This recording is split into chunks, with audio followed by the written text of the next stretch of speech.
Hello मित्रों, दोस्तों, भाइयों, बहनों, बेटियों। अब बताते हैं आपको जल के उपयोग। वैसे तो जल के हजारों उपयोग हैं, लेकिन जल का सबसे पहला तथा महत्वपूर्ण उपयोग यह है कि जल शरीर को प्रकृति की कठोरता से संघर्ष करने की शक्ति प्रदान करता है। जल में ही यह शक्ति है कि वह मौसम के अनुसार मनुष्य की प्रकृति को मोड़ देता है।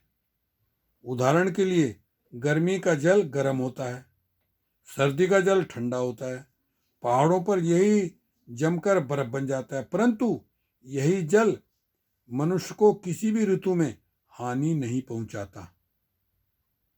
यह दूसरी बात है कि शीत ऋतु में हम ठंडे पानी को गर्म करके उपयोग करते हैं। इसमें हानि भी नहीं है, क्योंकि जल का जो गुण है वह ठंडे या गर्म दोनों में बना रहता है। पानी चाहे गर्म हो या ठंडा, यदि वह आग पर डाला जाएगा तो उसे बुझा ही देगा। देखिए पानी का गुण, कितना ही गर्म पानी हो, आग लगी हो, आप उसे आग पर डालिए, आग बुझ जाएगी। जल को शरीर की प्रकृति के अनुकूल बनाना है। कैसे? ऋतु के अनुसार जल के उपयोग किए जा सकते हैं। जैसे गर्मी के मौसम में ठंडे तथा ताजे जल से हाथ पांव धोना तथा स्नान करना चाहिए। पेट पर धार बांधकर जल छोड़ना चाहिए। ठंडे पानी से दिन में कम से कम 4 बार हाथ पैर मुंह धोना, प्रक्षालन करना चाहिए। घुटनों के दर्द में पानी की धार घुटनों पर छोड़ना चाहिए। सिर पर तथा गर्दन पर पानी की धार छोड़नी चाहिए। पानी में कुछ देर पांव डालकर बैठना चाहिए।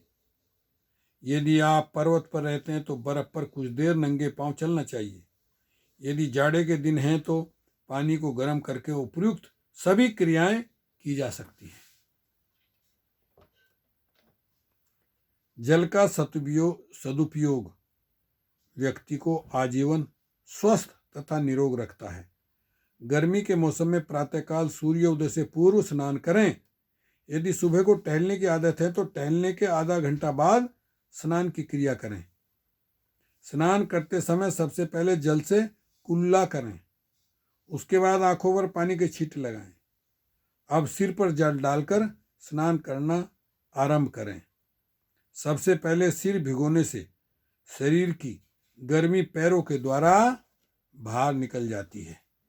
इसके बाद शरीर को धीरे धीरे हथेलियों से रगड़कर स्नान करें। इस प्रकार से स्नान से शरीर की त्वचा झुर्रियां नहीं बन पाती। दूसरे मस्तिष्क तथा आंखों में बराबर ठंडक बनी रहती है, ठंडक पहुंचती है। शरीर में अपूर्व शांति और चुस्ती फुर्ती आ जाती है। शीतल जल में थोड़ी देर पैर भिगोए रखना भी बहुत लाभदायक है। ऐसा करने से शरीर में अम्ल पित्त नहीं बढ़ता तथा एलर्जी की शिकायत कभी ना होती। ठंडे जल से हाथ पैर और मुंह धोने से ऐसी शांति प्राप्त होती है जैसे गर्मी के दिनों में वृक्ष के नीचे बैठने से शांति मिलती है। शरीर का आलस भी दूर हो जाता है। यदि झरने या नदी में स्नान किया जाए तो वह बहुत अधिक स्वास्थ्यवर्धक है, लेकिन यह संभव नहीं सबके लिए, क्योंकि नदियां झरनों में मनुष्य अपने हाथ पांव स्वाभाविक रूप से चलाता है, जिससे एक प्रकार का व्यायाम भी हो जाता है। हमारे देश में स्नान की इतनी महिमा है कि वैशाखी, कुंभ, माघ, कार्तिक या अर्ध कुंभ पर स्त्री पुरुष गंगा, यमुना या अन्य किसी समीपवर्ती नदी पर स्नान करने अवश्य जाते हैं। ऋषि मुनियों ने हमारे शरीर को कुंभ माना है। जैसे पानी भरते समय नदी में सारा घड़ा डूबकर स्वच्छ व शुद्ध हो जाता है, वैसे ही यह शरीर रूपी कुंभ भी निर्मल हो जाता है। देखा गया है कि जिन लोगों को नित्य नदी में स्नान करने की सुविधा है वे बीमार नहीं पड़ते। नदियां झरने में स्नान करना वैज्ञानिक भी है। इस जल में विद्युत तरंगे रहती हैं जो शरीर में प्रविष्ट होकर छोटे मोटे रोगों का हरण करती हैं और त्वचा में ऊर्जा का संचार करती हैं। इससे त्वचा निखर जाती है और देश कोई भी हो स्वास्थ्य की